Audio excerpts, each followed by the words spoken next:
So we're going to talk mainly about these three state agencies here: DHAC, South Carolina Department of Agriculture, and Clemson Livestock Poultry Health, or LPH. I want to just say that we work together day to day. We have for decades. So we work together anytime there's a food safety event, any kind of event where our interests overlap. So it's not going to be something new that we're going to work together.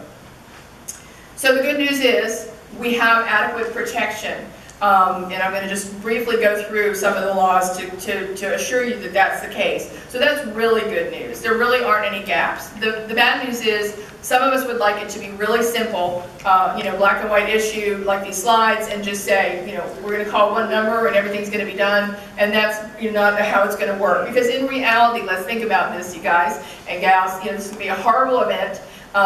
It could go on for months or years, and if there are laws in place for these state agencies, obviously their counsel is going to be brought in. There's a lot of liability issues. Decisions will be made. In our case, if we're going to use our resources and put people out, for instance, into our meat and poultry plants, obviously we're going to enact those laws that we really do enact every day. So we're going to be working together. We're friends. We're also going to be working separately. We're also going to be, screaming and worrying, but working with legal counsel.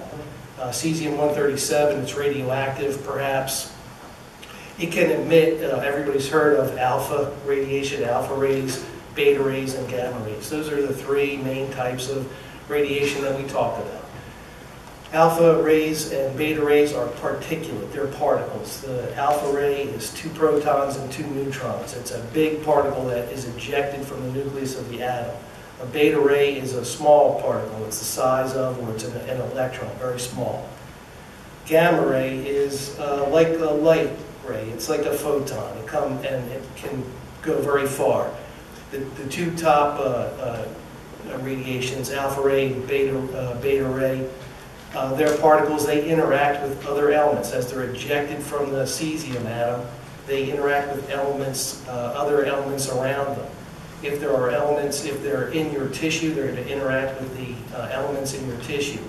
If they're close to your DNA, they're going to interact with the DNA. They're going to cause disruption of the molecules in your tissue. If it's DNA, then that's when we'll talk about cancer risk. That's just DNA that's been damaged, and DNA has to be repaired. And if it doesn't get repaired properly, it can result in cancerous tissue in living organisms. The early phase starts once something happens at the nuclear power plant, and it ends once all of the material that is going to be released from the plant has been released. All right, so that can happen over a short period of time or a long period of time. It just kind of depends on the situation. But during that time, some of the decisions that we're making are going to be very broad and overarching, because our main priority here is life safety.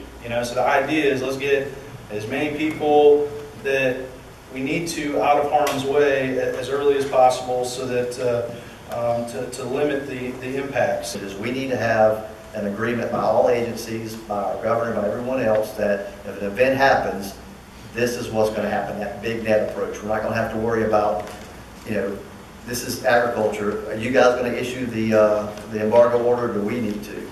Well, if we do it, are you going to allow certain items to release? If you do it, but my items are going to stay on hold. It needs to be an effort by all of us with a clear understanding now, before the event happens, of who's going to be what's going to be the trigger point, who's going to place it on hold, and how we're going to start releasing items once we start showing that size or reducing that size. And my understanding and what our department decision is going to be is that we want to put everything on hold. Everything that could possibly be in that area needs to be placed on hold immediately. Not by an order, not by a sticker, not by a tag, not by somebody going to that area, but by understanding, based on all the agencies and based on our executive branch of government, that everything is going to be placed on hold in that area. And then we will start releasing, once we get the science in and once we start having, understanding amongst all the agencies that this area is safe, we can release food products from this area. According to FSA, we had 1,700, almost 1,800 soybean farms reporting in the state for 428,000 acres total. Corn is at 1,715 at 258,000 acres. Now, if you look at NASS data from harvested last year, we're at around 440,000 acres according to their survey data, and at an average yield of 35 bushels per acre. Corn at 280,000 acres, average of 117 bushels per acre. And then corn silage, which is also used in this state at about 11,000 acres at an average of 14 tons, which corn silage is the green plant itself, is chopped off and soil for cattle feed. So, poultry in South Carolina, if you look at the overall distribution of poultry, now this includes all poultry, which would be broilers, layers, and turkeys. If we look at those individually, there's not a whole lot of difference there. Broilers, there's 803 farms located in the state with about 44 million birds. With turkeys, there's 430 farms and 6,990,000, about 7 million birds that are out there. So, market value, poultry is the largest agricultural commodity group of all the ag commodities, valued at $1.4 billion, and it is the second commodity in terms of export in the state of South Carolina. With beef cattle, most of the beef cattle in the state is pushed towards the northwest corner of the state, but there are cattle in every county of the state. So, as you're thinking about it in terms of ingestion pathway, no matter where it was, you're going to affect livestock, beef cattle. There's 8,121 farms in the state, 297,286 head of cattle out there, 182,742 of those are breeding cattle, which means that's the herd that stays there year-round. But we ship peaches to Philadelphia, New York, Boston, Chicago, St. Louis, Dallas, Miami, Baltimore, Detroit, Atlanta. Columbia market is here. And export sales, Krista Harden is there. I said Caribbean, South America, of course Mexico. I did leave out Canada, maybe some other. I know there may be some containers that go to Chile and other markets, but fruit crops are a sink for whatever is applied to them or for whatever they take up. A peach is 80% water. It's going to readily uptake anything that's applied to that leaf. It's going to readily uptake anything that gets through into the groundwater, especially during that period of final swell, 2 weeks to 10 days prior to harvest. Contamination can begin as early as the fall before, because we're growing and harvesting a peach now, but we're also developing that fruit bud for next year. Ethnic businesses that are involved in the production, distribution, and services associated with ornamental plants. So again, plants, trees, flowers, sod. So generally these are described as non-edible horticultural crops, although we do see an increased interest recently in particular in edible landscaping. So planting edible fruit trees as part of your normal landscaping, that sort of thing.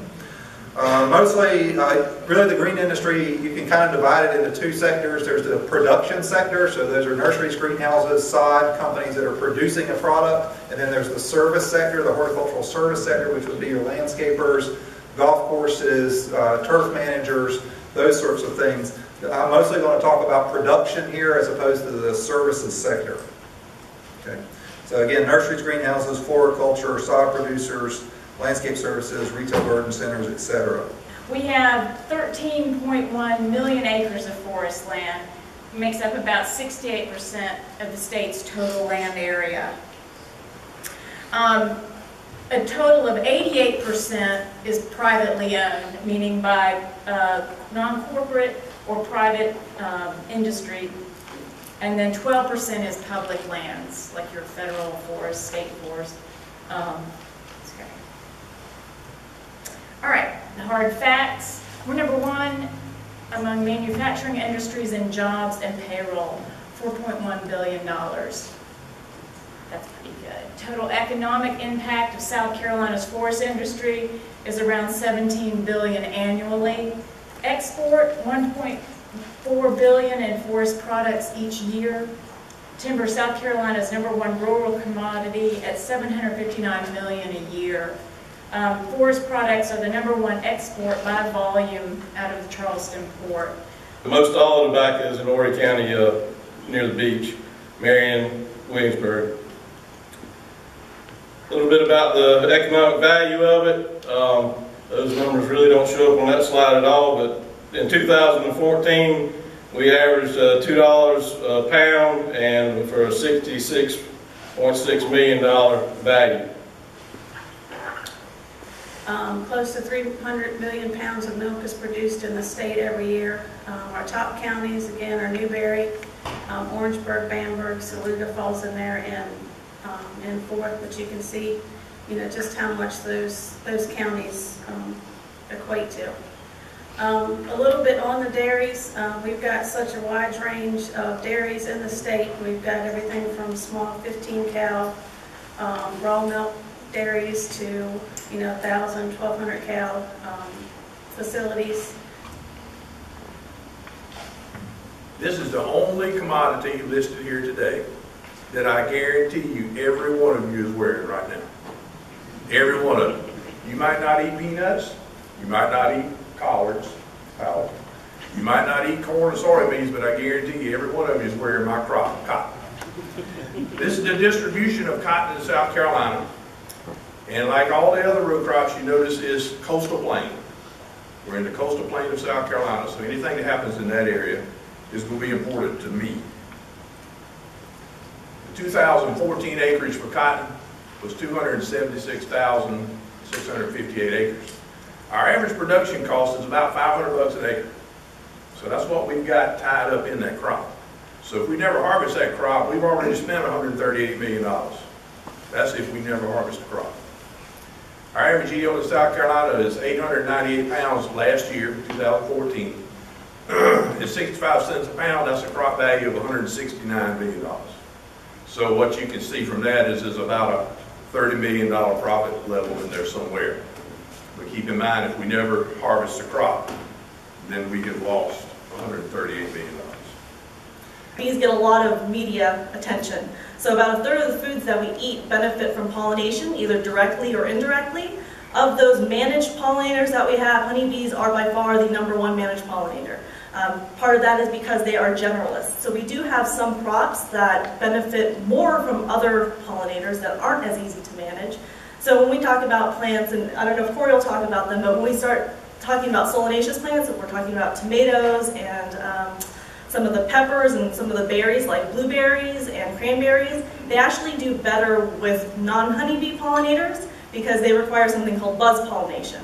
So those bees, like bumblebees and some of the native bees, hold their bodies against those flowers, and these plants have just evolved to be a little stingy with their pollen. So they don't just have it out for the bees to get. Those bees that are after that pollen hold onto those flowers, buzz, they use their muscles to buzz against that flower, which releases the pollen. For whatever reason, our honeybees don't do that because I guess they're just better at being general pollinators and going out and finding pollen wherever it's available. So some of these crops that we do use bees for aren't necessarily honeybee specific, but a lot of our foods do benefit from pollination. In South Carolina, the crops that are big here that do benefit from honeybee pollination are the cucurbits, so we have the melons and the squashes. The blackberries are big here, as well as apples. In the United States, the estimate always seems to be going up, but the value of the crops that benefit from pollination is about $20 billion. Leafy brassica greens are what we're familiar with down south as greens. That's your collards, your kale, your mustard, turnip, rape, Hanover salad, creasy greens, among others. And they're extensively grown in South Carolina, and they've long been popular in the South as a food, and now the rest of the world's discovered it, so production has increased. South Carolina grows both fresh market and processing leafy green brassica greens. There's one large processor in Florence County with several large growers in that county and adjacent counties. And there's several large growers of fresh market leafy brassica greens located in Saluda and Lexington counties. These crops are widely grown throughout the state in small plots and in gardens, though, so they are scattered. They're thoroughly distributed across the state. Again, as we understand the impact of an event of this scale will have, especially as we've learned that the #1 economic revenue source especially in the PD region, but across the state is agriculture. It's one that we can't ignore. And so as we look forward to building recovery strategies long term, then we need to make sure that we understand the complexities and the details and the conditions and requirements that the ag industry has across those lines of effort, so we can develop the right plan in concert with our local partners at the county and municipal level. So again, our bottom line is outreach to our citizens and providing those needs to expedite recovery. And expedite is a loose word here because, as we all know, half-lives of cesium at 30.5 years, that's just the start of it. You know, if we look at some of the details that John Alcott shared with me with Fukushima and some of the remediation processes going on in their agricultural industries, maybe not even adjacent, but in proximity out to several kilometers, in the double digits, it's still a very intensive process. And so how we're going to manage that, how we're going to approach that, and that was one of my questions for later, is our deliberate phasing approach to this problem set as we look to clean up. Because, as you know, day to day, we don't have a rainy day fund in our state coffer, and so we usually rob Peter to pay Paul until such time as we can bring on and leverage those federal resources that will allow us to do recovery operations to some extent. And I want to do a little background first, that USDA is a very large department. We have 17 agencies and 18 offices.